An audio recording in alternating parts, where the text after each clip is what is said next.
Hello दोस्तों, मैं आशीष कुमार अपने YouTube channel Bihar GK tricks में आपका स्वागत करता हूं। आज हम लोग प्राचीन बिहार के बारे में इस वीडियो में पढ़ेंगे। तो यदि आप लोगों ने अब तक हमारा channel Bihar GK tricks subscribe नहीं किया है तो इसे सब्सक्राइब कर लें, साथ ही बेल आइकन को जरूर दबाएं। तो आइए वीडियो को स्टार्ट करते हैं। प्राचीन बिहार को पढ़ने से पहले हम लोग इतिहास के बारे में समझ लेते हैं।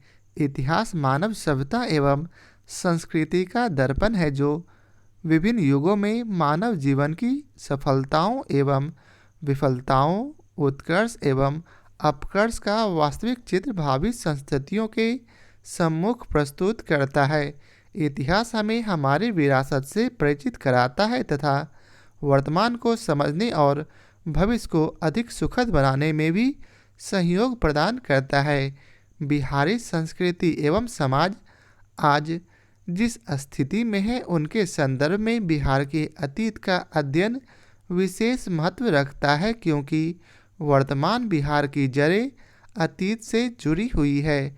अतीत में हुआ विकास ही क्रमिक रूप से चलता हुआ आज के युग तक आ पहुंचता है। अब आगे है बिहार का कालक्रम, जहां प्रागैतिहासिक काल जिसका समय 10 लाख ईसा पूर्व से 1000 ईसा पूर्व के बीच के समय को माना जाता है। पूरा काल से नव प्रस्तर काल जो कि अलिखित प्रत्यक्ष स्रोत का काल है, वहीं ऐतिहासिक काल जो कि 1000 ईसा पूर्व से 6000 ईसा पूर्व तक के बीच के काल को माना जाता है, जो कि लिखित स्रोत का काल है। अर्थात हम कह सकते हैं कि प्रागैतिहासिक काल अलिखित प्राप्त स्रोत का काल है और ऐतिहासिक काल लिखित स्रोत का काल है। अब आइए समझते हैं प्रागैतिहासिक काल, जिसके अंतर्गत 6 काल हैं। कौन कौन से? तो पहला है पूरा पाषाण काल, दूसरा मध्य पाषाण काल, तीसरा नवपाषाण काल, चौथा कैल्कोलिथिक काल, पांचवा कांस्य युग और छठा लौह युग, जिसके बारे में कोई लिखित स्रोत नहीं है। तो आइए समझते हैं पूरा पाषाण काल, जिसका समय 10 लाख से 11,000 ईसा पूर्व के बीच था। वहीं मध्य पाषाण काल का समय 11,000 से 6,000 ईसा पूर्व के बीच था। नव पाषाण काल का समय 6,000 से 4,000 ईसा पूर्व के बीच का समय था। आगे है कैल्कोलिथिक काल, जो 4000 से 3000 ईसा पूर्व के बीच था। पांचवा है कांस्य युग, जिसका समय 3000 से 2000 ईसा पूर्व के बीच है। वहीं छठा लौह युग, जिसका समय 2000 से 1000 ईसा पूर्व है। आगे है ऐतिहासिक काल, अर्थात जिसके बारे में लिखित विवरण है। तो इसे 3 कालक्रम में बांटा गया है। पहला है प्राचीन बिहार, जिसका समय 1000 ईसा पूर्व से 600 ईसा ईस्वी तक है। वहीं दूसरा जैन एवं बौद्धकालीन बिहार, जो 600 ईस्वी पूर्व से 1206 ईस्वी तक है। और छठा है मध्यकालीन बिहार, जो 1206 ईस्वी से 1765 ईस्वी तक है। और आखिरी है आधुनिक काल, जो कि आधुनिक बिहार 1765 से 1947 ईस्वी तक, और दूसरा स्वतंत्रोत्तर बिहार, जो कि 1947 ईस्वी से अब तक है।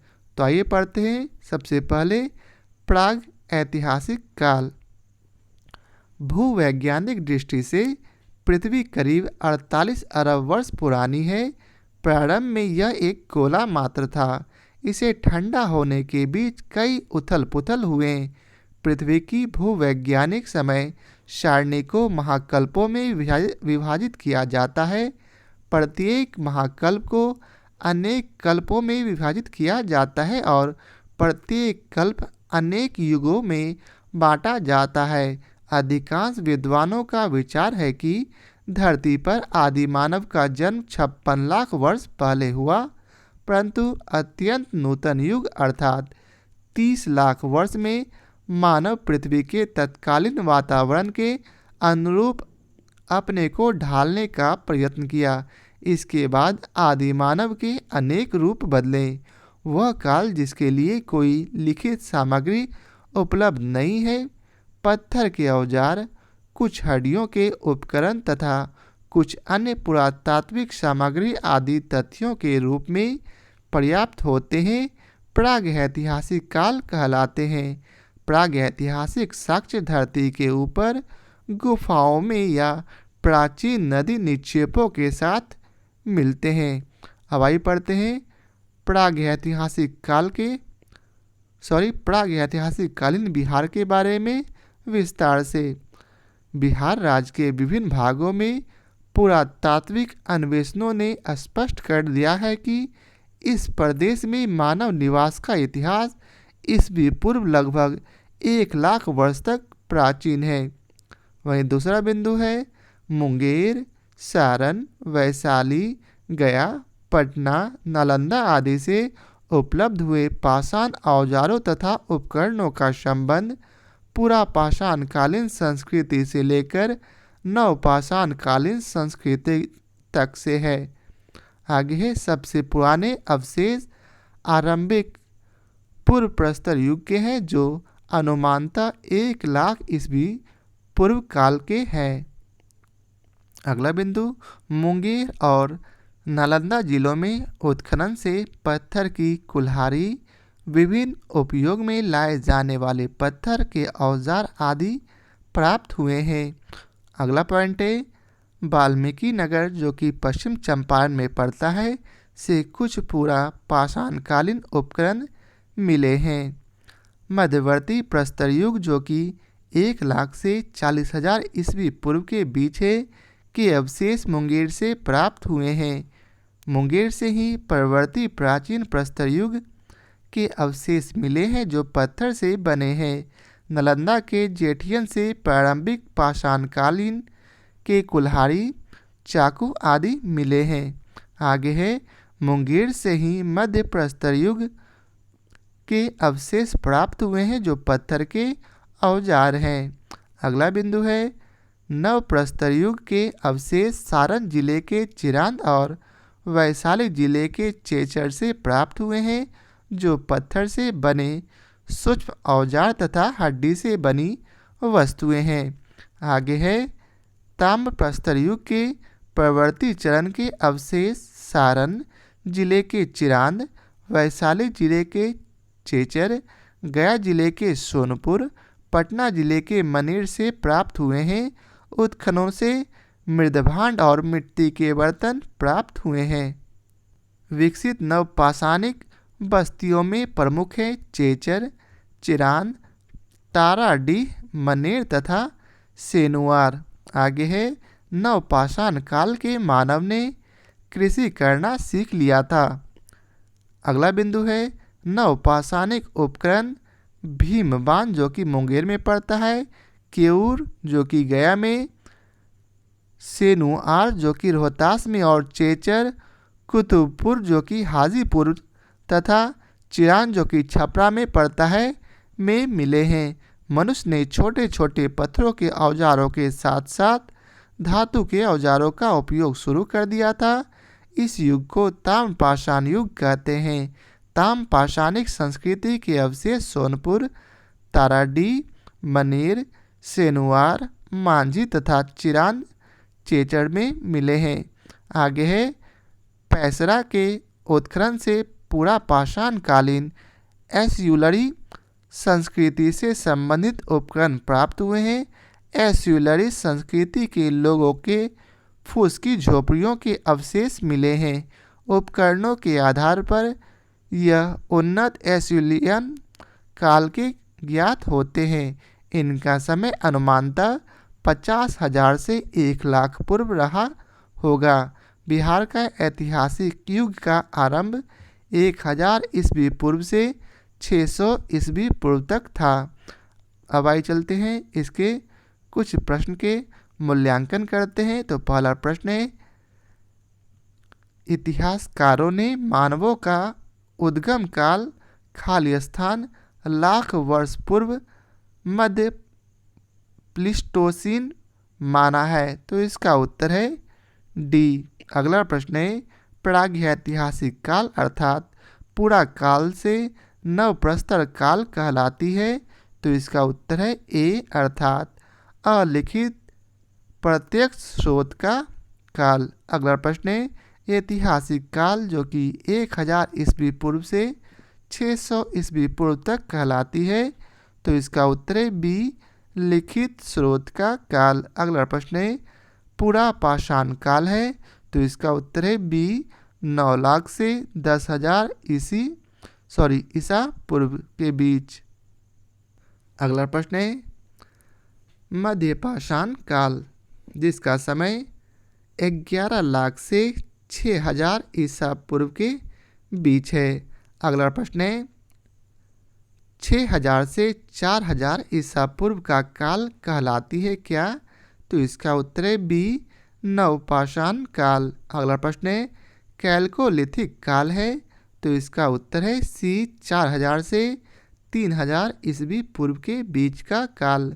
अगला प्रश्न है कांस्य युग का समय है? तो इसका उत्तर है बी अर्थात 3,000 से 2,000 ईस्वी पूर्व के बीच का काल। अगला प्रश्न है लौह युग का समय है? तो इसका उत्तर है बी अर्थात 2000 से 1000 ईस्वी पूर्व के बीच का काल। अगला प्रश्न है बिहार में मानव निवास का इतिहास खाली स्थान तक प्राचीन है? तो इसका उत्तर है सी 1 लाख वर्ष का। अगला प्रश्न है मुंगेर, सारण, वैशाली, गया, पटना आदि से उपलब्ध हुए पाषाण औजारों तथा उपकरणों का संबंध है? तो इसका उत्तर है सी पूरा पाषाणकालीन संस्कृति से नवपाषाणकालीन संस्कृति तक से। अगला प्रश्न है वैज्ञानिकों ने प्रारंभिक मानव का नामकरण किया है? तो इसका उत्तर है बी नियंडर स्थल। अगला प्रश्न है वाल्मीकि नगर से प्राप्त उपकरण किस काल के हैं? तो इसका उत्तर है बी पूरा पाषाणकालीन। अगला प्रश्न है मुंगेर से प्राप्त अवशेष किस युग के हैं? तो इसका उत्तर है बी मध्यवर्ती प्रस्तर युग के। अगला प्रश्न है बिहार में आदि मानव के उपस्थिति के आरंभिक साक्ष्य कहाँ से प्राप्त हुआ है? तो इसका उत्तर है सी मुंगेर एवं नालंदा से।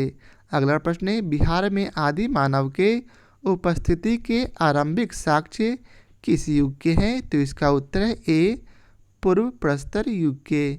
अगला प्रश्न है बिहार में मध्यवर्ती प्रस्तर युग के साक्ष्य मिले हैं? तो इसका उत्तर है बी मुंगेर से। अगला प्रश्न है चिरांद एवं चेचर से किस युग के अवशेष प्राप्त हुए हैं? तो इसका उत्तर है डी नव प्रस्तर युग के।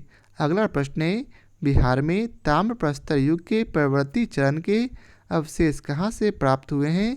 तो इसका उत्तर डी उपयुक्त सभी जगह से अर्थात चिरांद, चेचर, मनेर एवं सोनपुर से। अगला प्रश्न है बिहार के संबंध में निम्न में से कौन सा कथन सत्य है? तो इसका उत्तर है डी अर्थात उपयुक्त सभी अर्थात यहाँ पुरातात्विक उत्खनन से पूर्व मध्य एवं उत्तरी पाषाणकालीन पत्थर के औजार एवं उपकरण मिले हैं। बी है बिहार में आदि मानव निवास करते थे और सी है बिहार में सबसे पुराने अवशेष पूर्व पूरा पाषाण काल के हैं। अब आइए पढ़ते हैं प्राचीन बिहार में शासन प्रबंध। यह सर्वविदित है कि पहले मनुष्य हुआ और उसने अपना समाज बनाया। आदि काल में समाज का नेतृत्व करता निश्चित रूप से कोई कुशल व्यक्ति ही रहा होगा जिसने स्थिति के अनुरूप समाज का संचालन करने का अनुभव प्राप्त किया होगा।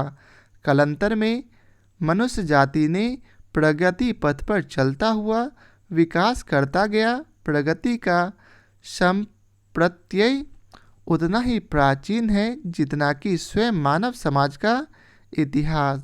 प्रारंभिक समाज के लोगों ने आवश्यकताओं के अनुरूप एक शासन व्यवस्था स्थापित की, तभी से यह परंपरा रूप से चली आ रही है। शासन का अर्थ है किसी शासन अर्थात सरकार द्वारा अपने समाज का संचालन, प्रबंधन, नियंत्रण एवं निर्देशन आदि करना। प्राचीन बिहार के मगध, अंग, वैशाली तथा मिथिला में तत्कालिक आवश्यकताओं के अनुरूप शासन व्यवस्था स्थापित हुआ। विज्जिका की कौमुदी महोत्सव नामक नाटक में ईसा पूर्व 700 से लेकर 700 ईस्वी तक के राजवंशों का वर्णन है। बिहार के प्राचीन शासकों तितिस्कु, सौद्युमन, नवगोदिष्ठा, इक्ष्वाकु, निमि, मिथि आदि के आख्यान भी प्राचीन साहित्य में हैं। पुराणों में प्राचीन बिहार के 16 संप्रभु राजाओं का वर्णन है। अब आइए चलते हैं अगले पेज पर। तो सबसे पहले बृहदर्थ वंशीय शासन है। तो आइए पढ़ते हैं बृहदर्थ वंशीय शासन के बारे में। तो इसका पहला पॉइंट है, मगध में चेदिराज वसु के शासन करने का उल्लेख मिलता है। महाभारत तथा पुराणों के अनुसार मगध राजवंश का प्रतापी राजा बृहदर्थ था। जय अर्थात महाभारत काव्य के अनुसार बृहदर्थ का पुत्र जरासंध था। जरासंध मगध का प्रतापी सम्राट था। भागवत पुराण स्कंध 10 अध्याय 72 और भारत के सभा पर्व में भी जरासंध वध की कथा है।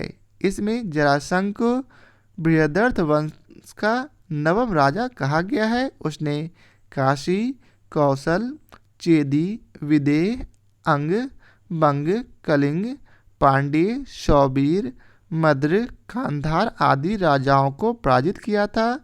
जय अर्थात महाभारत काव्य के अनुसार जरासंध वध के पश्चात मगध साम्राज्य प्रभावहीन हो गया था।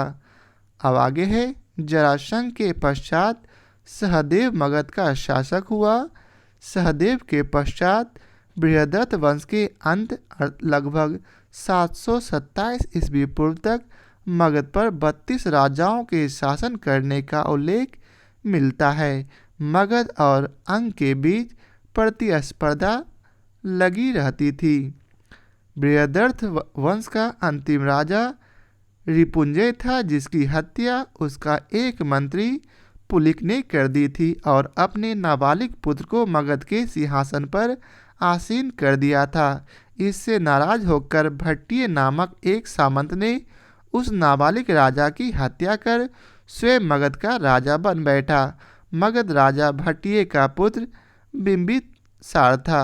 मगध का उल्लेख अथर्ववेद, दीपवंश, महावंश तथा पुराणों में हुआ है। अब आइए पढ़ते हैं हर्यक वंशीय शासन के बारे में। तो हर्यक वंशीय शासन का पहला शासक बिंबिसार था, जिसका शासनकाल 544 ईस्वी पूर्व से 492 ईस्वी पूर्व के बीच रहा। मगध शासक भट्टिय का पुत्र बिंबिसार ने अपने शक्ति बल के आधार पर मगध में एक नवीन हर्यक वंश की स्थापना की। बौद्ध ग्रंथ महावंश के अनुसार उसने 492 ईस्वी पूर्व तक अर्थात 52 वर्ष तक शासन किया था। मगध साम्राज्य का उत्कर्ष बिंबिसार के साथ हुआ था। सिंहली, जो कि श्रीलंका को कहा जाता था, कि बौद्ध ग्रंथ महावंश के अनुसार बिंबिसार 15 वर्ष की अल्प आयु में मगध का शासक बना था। अगला पॉइंट है, बौद्ध ग्रंथों के अनुसार बिंबिसार 80,000 गांवों अर्थात जनपद का अधिपति था। उसके समय मिले जुले कई गांवों को आपन कहा जाता था। प्रारंभ में उसकी राजधानी गिरिब्रिज थी, पर बाद में उसने राजगिरी में विशाल दुर्ग का निर्माण कर वहां हस्तांतरित कर दिया। राजगिरी गिरिब्रिज के बहिर्भाग में था।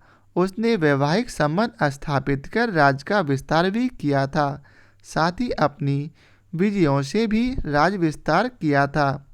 अगला पॉइंट है, कौशल नरेश पर सेनजीत, जो तक्षशिला विश्वविद्यालय का स्नातक था। उसने अपनी बहन महाकोशला का विवाह बिंबिसार से कर दहेज के रूप में श्रृंगार खर्च के लिए काशी में 1 लाख की आमदनी वाला क्षेत्र जागीर में उसे प्रदान किया था।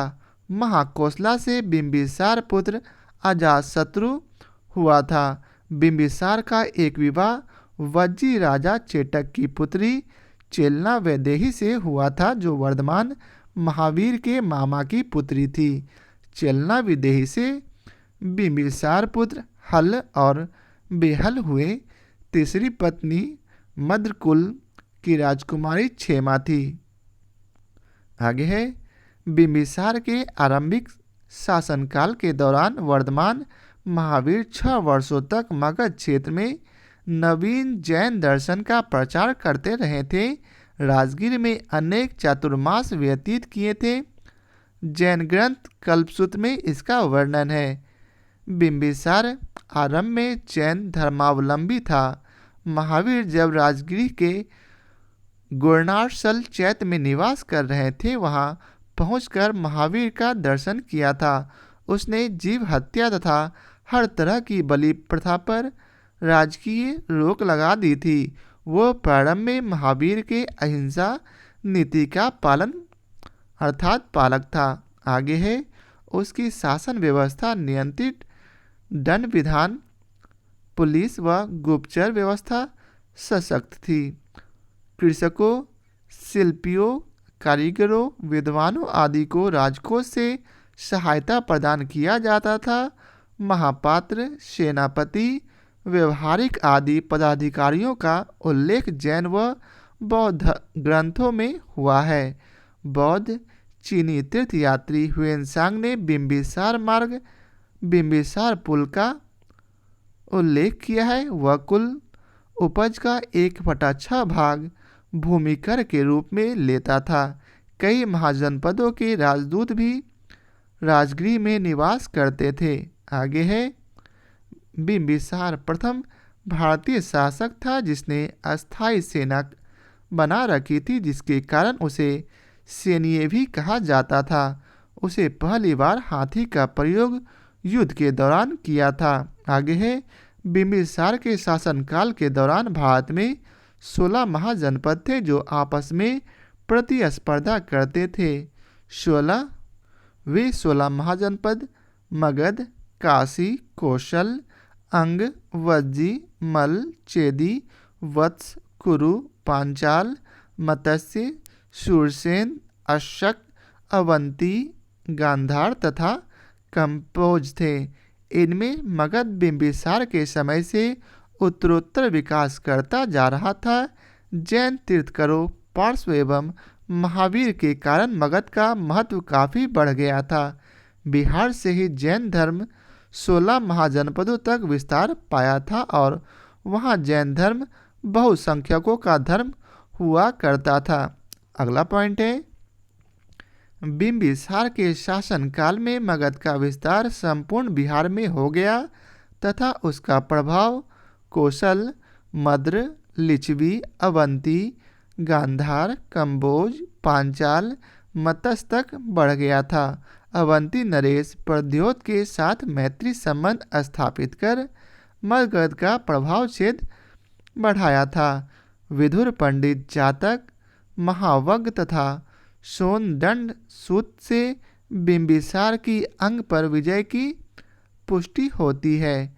अगला पॉइंट है, बिंबिसार के शासनकाल में गौतम अथवा सिद्धार्थ ने गया के निरंजना नदी के किनारे वर्तमान बोध गया में एक पीपल वृक्ष के नीचे 528 ईस्वी पूर्व में सर्वोच्च ज्ञान अर्थात बोधि प्राप्त किया था।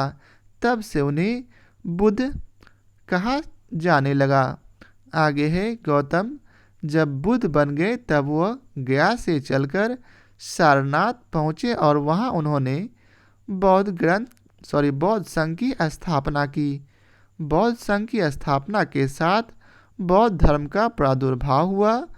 बुद्ध द्वारा बनाए 4 आर्य सत्यों एवं इस पर आधारित अष्टांग मार्ग ने मगध, वैशाली, अंग तथा मिथिला में एक जबरदस्त धार्मिक क्रांति उत्पन्न कर दी। बुद्ध के विचारों में जो मौलिक सरलता थी उसने आम जन पर गहरा प्रभाव जमाया।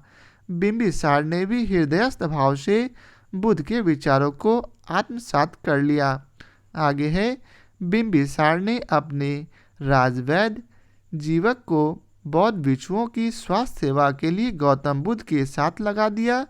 राजवैद्य जीवक बुद्ध के महापरिनिर्वाण अर्थात 486 ईस्वी पूर्व तक उनके साथ ही रहे थे। उसने कश्यप संहिता नामक ग्रंथ की रचना की थी। अब आइए चलते हैं बिंबिसार के बाद उसके पुत्र अजातशत्रु के बारे में पढ़ते हैं। तो इनका शासनकाल 492 से 460 ईस्वी पूर्व तक रहा था। बिंबिसार के पश्चात अजातशत्रु उसके ज्येष्ठ पुत्र के रूप में मगध का उत्तराधिकारी हुआ। अनुश्रुति के अनुसार अजातशत्रु ने अपने पिता को धोखे से बंदी बना लिया, फिर उसे भूखों मार दिया।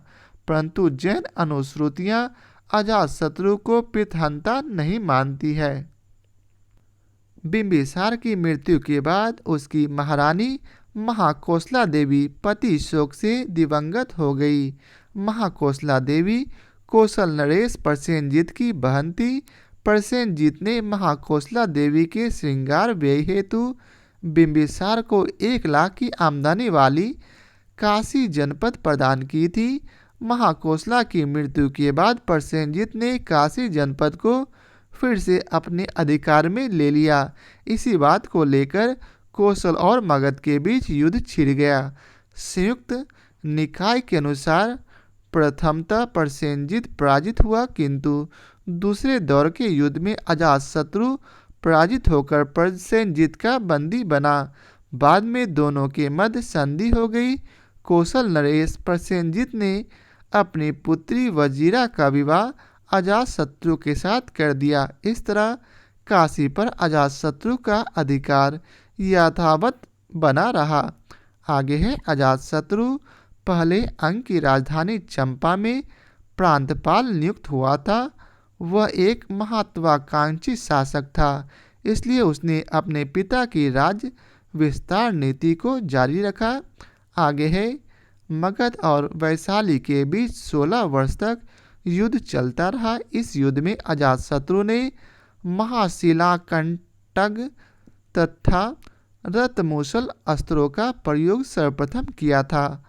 बौद्ध ग्रंथ सुमंगल विलासिनी के अनुसार यह युद्ध गंगा के किनारे रत्नों की खान पर अधिकार स्थापित करने के लिए हुआ था। जैन ग्रंथों के अनुसार अजातशत्रु अपने सौतेले भाइयों हल और बेहल से बिंबिसार द्वारा प्रदत्त हाथी शेनग्र तथा 18 लड़ियों वाला हीरे को प्राप्त करने के लिए हुआ था। भयवश हल और बेहल अपने नाना चेटक के संरक्षण में रह रहा था। हल और बेहल को प्राप्त करने के लिए अजातशत्रु ने वैशाली पर आक्रमण किया। इस युद्ध में वैशाली नरेश चेटक पराजित हुआ। हल और बेहल प्रव्रज्या लेकर चैन साधु बन गए। इस जीत में अजातशत्रु का कूटनीतिज्ञ वश्यका और सुनिधि का बड़ा योगदान रहा था। इस युद्ध के पश्चात बुद्ध के उपदेशों के आधार पर आजीवक संप्रदाय के संस्थापक मखली गोसाल की मृत्यु इस युद्ध के दौरान हुई थी। युद्ध के पश्चात बौद्ध आचार्यों ने सत अपरिहार्य धर्म अर्थात राष्ट्रीय अभ्युदय के साथ नियम बनाए।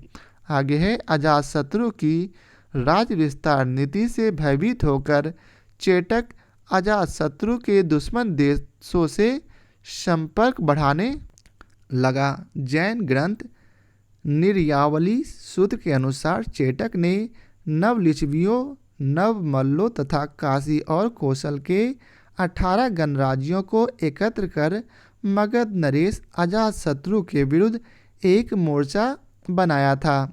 आगे है, काशी, कौशल, वैशाली को पराजित करने के बाद अजातशत्रु ने मल्लों को भी पराजित कर दिया।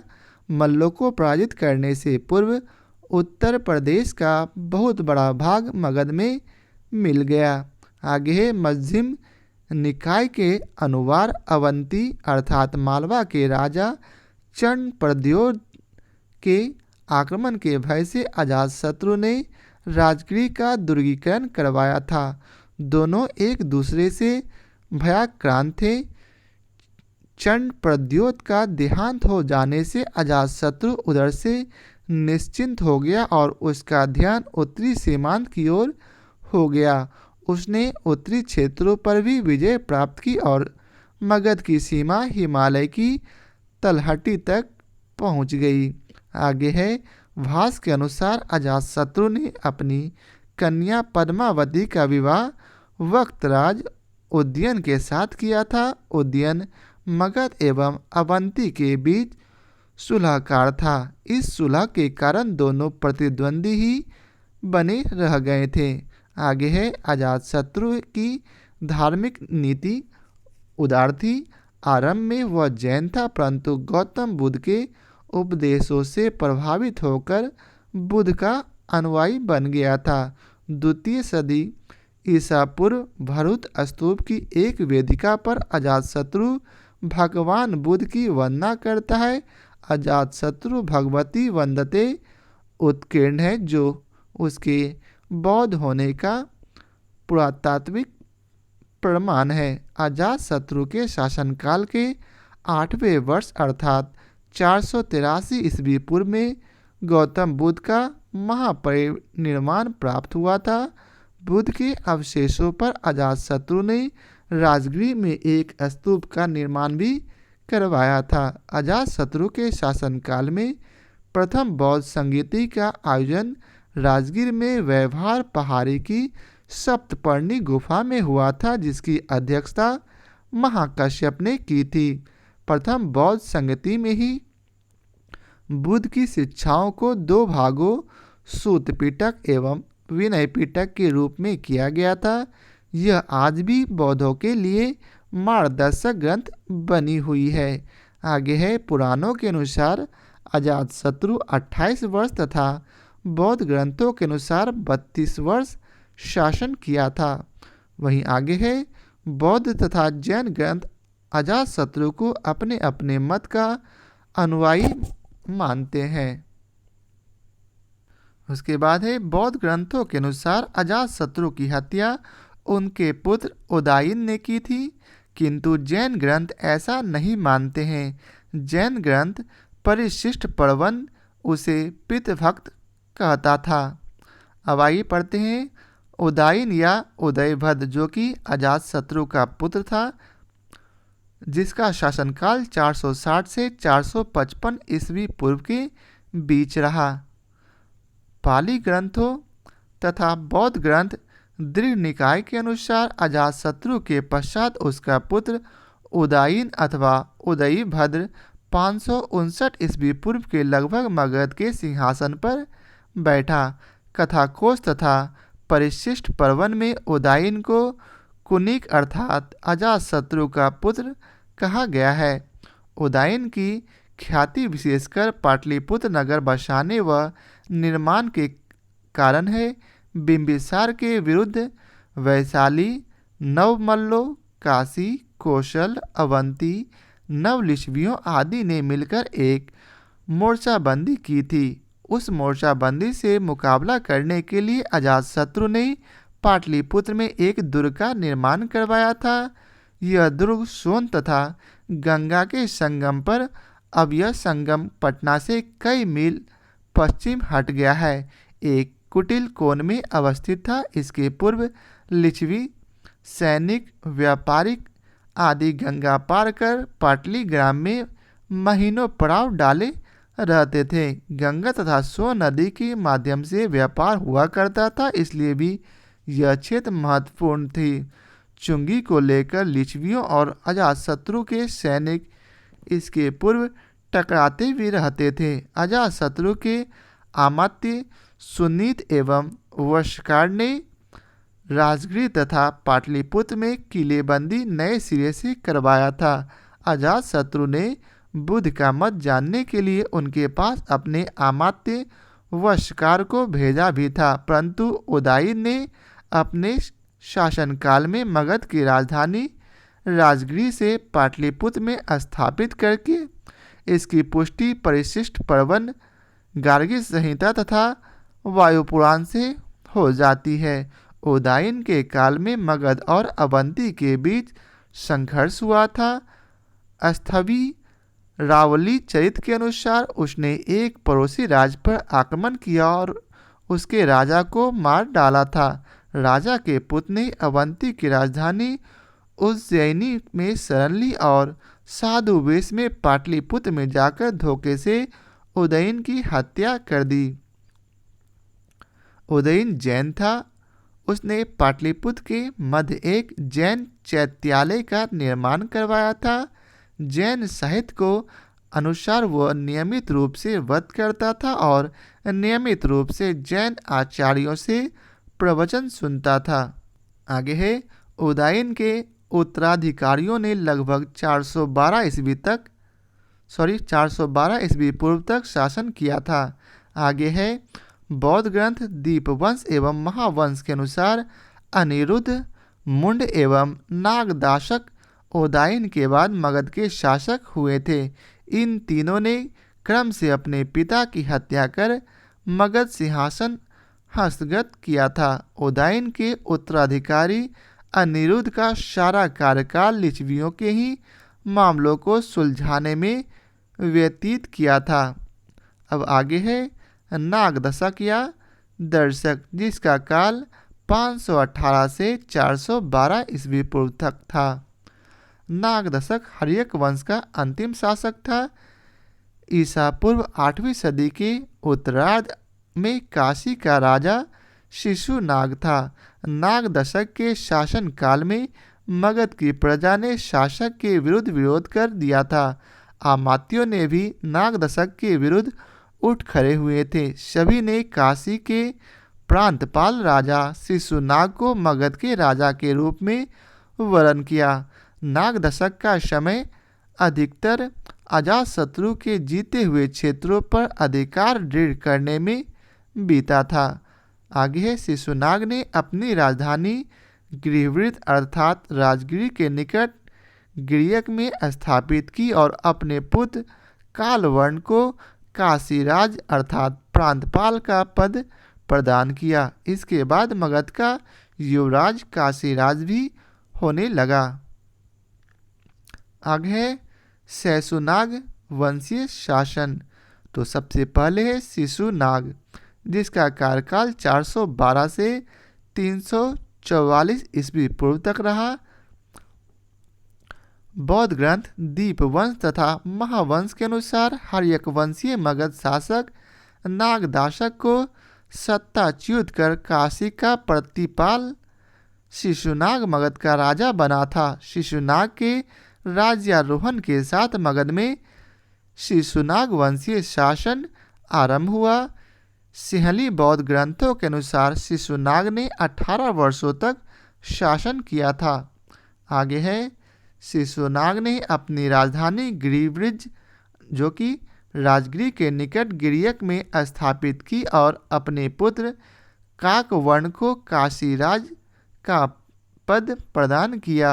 उसके शासनकाल में मगध की 2 राजधानियां थी, गिरिव्रज और वैशाली। वैशाली बाद में उसकी वास्तविक राजधानी बनी। शिशुनाग भी एक महत्वाकांक्षी शासक था। अपने शासनकाल में अनेक युद्धों द्वारा उसने मगध की सीमा विस्तृत की। उसके शासन की सबसे महत्वपूर्ण घटना अवंती पर विजय प्राप्त कर उसे मगध साम्राज्य में मिलाना था। आगे है कालाशोक या काकवर्ण, जिसका शासनकाल 394 से 366 ईस्वी पूर्व था। तो इसका पहला पॉइंट है, बौद्ध ग्रंथ महावंश के अनुसार शिशुनाग की मृत्यु के बाद कालाशोक उसका उत्तराधिकारी हुआ। महावंश में उसे कालाशोक तथा पुराणों में काकवर्ण कहा गया है। कालाशोक बौद्ध था। उसके शासनकाल में ही बौद्ध धर्म की द्वितीय बौद्ध संगति का आयोजन वैशाली में 383 ईस्वी पूर्व में हुआ था। इस बौद्ध संगति के पश्चात बौद्ध संघ स्थविर और महासांघिक में विभाजित हो गया, जो बाद में क्रम में हीनयान तथा महायान के रूप में पहचान बनाई। वानभट्ट रचित हर्षचरित के अनुसार काकवर्ण की हत्या धोखे से महापद्मनंद द्वारा 366 ईस्वी पूर्व में चाकू मारकर कर दी थी। अब अगला है नंदवंशीय शासक। तो नंदवंशीय शासक का पहला शासक महापद्मनंद था, जिसका शासनकाल 344 से 322 ईस्वी पूर्व तक रहा था। महापद्मनंद ने शिशुनाग वंश का अंत कर जिस वंश की स्थापना की उसे नंदवंश कहा गया है। पद्मनंद दृढ़ और योग्य शासक था। उसका राजकोष भरपूर और सेना बलशाली एवं प्रचंड थी। अपनी अपार संपत्ति एवं बल के कारण ही वह महापद्म कहलाया। उसे उग्रसेन भी कहा गया था। आगे है महापद्मनंद ने इक्ष्वाकु, पांचाल, कुरु, हैहय, सुरसेन, मैथिल तथा कलिंग आदि राजाओं को विजित किया था। जैन ग्रंथ परिशिष्ट पर्वन में उसका राज्य समुद्र प्रयत्न विस्तृत बताया है। महापद्मनंद के काल में मगध का साम्राज्य उत्तर पश्चिम में सतलज और व्यास नदियों तक विस्तृत था। साथ ही राजस्थान का पूर्वी भाग, मालवा, नर्मदा नदी की घाटी, दक्षिण पथ में गोदावरी, कृष्णा एवं तुंगभद्रा नदियों तक के प्रदेश तथा कलिंग भी मगध के अंग बन गए थे। आगे है पुराणों में उसे सर्वत्रांतक अर्थात जब क्षत्रियों का नाश करने वाला तथा बौद्ध ग्रंथों में उग्रसेन अर्थात प्रचंड सेना का स्वामी कहा गया है। आगे है महापद्मनंद के समय के क्षत्रिय रक्त पर अभिमान करने वाले राजवंशों की अखंड परंपरा का अंत हो गया। पुराणों में उसे कली या अंश सभी क्षत्रियों का नाश करने वाला दूसरा परशुराम का अवतार, एकराट, अनुल्लंघनीय शासक आदि उपाधियां मिलती है। आगे है महापद्मनंद ने सारे साम्राज्य में एक मानक के नाप तौल चलाए और नए सिरे से चुंगी की व्यवस्था की। शिल्प, वाणिज्य व्यापार को प्रोत्साहित किया। आगे है खारवेल के हाथी गुम्फा अभिलेख से महापद्मनंद द्वारा कलिंग विजय, जैन मुनि जिनसेन की एक जैन तीर्थकर की प्रतिमा उठा ले जाने तथा कलिंग में एक नहर का निर्माण करवाने की भी जानकारी प्राप्त होती है। आगे है मत्स्य पुराण के अनुसार महापद्मनंद ने 28 वर्ष तक शासन किया था। आगे है बौद्ध ग्रंथ महाबोधि वंश में नंद शासकों के नाम इस प्रकार हैं। पहला उग्रसेन, दूसरा पंडुक, तीसरा पंडुगति, चौथा भूतपाल, पांचवा राष्ट्रपाल, छठा योविशानक, सातवां 10 सिद्धक, आठवां कैवर्त और नौवां धन अर्थात धनानंद। अब है धनानंद के बारे में, जो कि महापद्मनंद के बाद आए थे। नंद वंश का अंतिम शासक धनानंद था, जो सिकंदर का समकालीन था। यूनानी लेखकों ने अग्रमिज अर्थात उग्रसेन का पुत्र कहा है, जिसके पास अपार अचल संपत्ति थी। यूनानी लेखक कर्टियस लिखता है कि धनानंद के पास 20,000 अश्वारोही, 2 लाख पैदल सेना, 2,000 रथ तथा 3,000 हाथी थे। इसी कारण सिकंदर की सेना भी धनानंद की सैन्य शक्ति से भयभीत हो गया था। आगे है भद्रसाल धननंद का सेनापति था। धननंद का साम्राज्य उत्तर हिमालय से लेकर दक्षिण में गोदावरी नदी तक तथा पश्चिम में सिंधु नदी से लेकर पूर्व में मगध तक फैला हुआ था। आगे है धन एकत्र करने की अपार लालसा के कारण उसका नाम धननंद पड़ा। उसने 80 करोड़ की धनराशि गंगा नदी के तल में एक चट्टान की गुफा में छुपा रखी थी। इस बात का उल्लेख यूनानी लेखकों ने भी किया था। सिकंदर ने धननंद की शक्ति का पता तक्षशिला में ही लगा लिया था। ग्रीक इतिहासकारों ने धननंद को अग्रमिस अथवा जैनद्रमिस कहा है। आगे है, अभिमान से वशीभूत व अहंकारी धननंद ने अपने दरबार में चाणक्य अर्थात विष्णुगुप्त को अपमानित किया था। चाणक्य ने प्रतिज्ञा की थी कि जब तक धननंद को सत्याच्युत नहीं करेगा तब तक अपनी चोटी खुला रखेगा। बाद में चंद्रगुप्त मौर्य ने चाणक्य की सहायता से धननंद की हत्या कर नंदवंश का 322 से 23 ईस्वी पूर्व में अंत कर दिया। आगे है, नंदवंशीय शासक। नंद राजाओं की जैन अभिरुचि उनके कल्पक और शालट जैसे जैन मंत्रियों से सिद्ध होती है कि नंद शासक जैन धर्मावलंबी थे। पुराणों के अनुसार महापद्म नंद ने 28 वर्ष और उसके उत्तराधिकारियों ने 12 वर्ष राज किया। सिंहली बौद्ध ग्रंथों के अनुसार सारे नंदों की सम्मिलित राज्यावधि केवल 22 वर्ष दी गई है। आगे है, नंदों का राजकुल संभवतः 321 से 22 ईस्वी पूर्व नष्ट हो गया है। आगे है, नंद वंश का राजनैतिक महत्व यह है कि नंद राजाओं ने भारत का बहुत बड़े भाग पर शासन स्थापित किया और एक राजनीतिक एकता स्थापित करने का सूत्रपात भी किया है। आगे है, मगध आर्थिक दृष्टि से अत्यंत समृद्धशाली साम्राज्य बन गया था। आर्थिक आधार से पाटलिपुत्र को शिक्षा, कला, साहित्य, वाणिज्य, व्यापार का प्रमुख केंद्र बना दिया था। आगे है, महापद्मनंद ने व्याकरणाचार्य पाणिनि को पुरुषपुर अर्थात पेशावर से पाटलिपुत्र आमंत्रित किया था। नंद शासक जैन मत के पोषक थे। इसकी पुष्टि विशाख दत्त की मुद्रा राक्षस से भी होती है। तो आज के लिए बस इतना ही। आगे पढ़ेंगे मौर्य वंशीय शासन। तो आशा करता हूँ आप लोगों को हमारा यह वीडियो पसंद आया हो। यदि आप लोगों को हमारा यह वीडियो पसंद आया हो तो इसे लाइक और शेयर जरूर करें।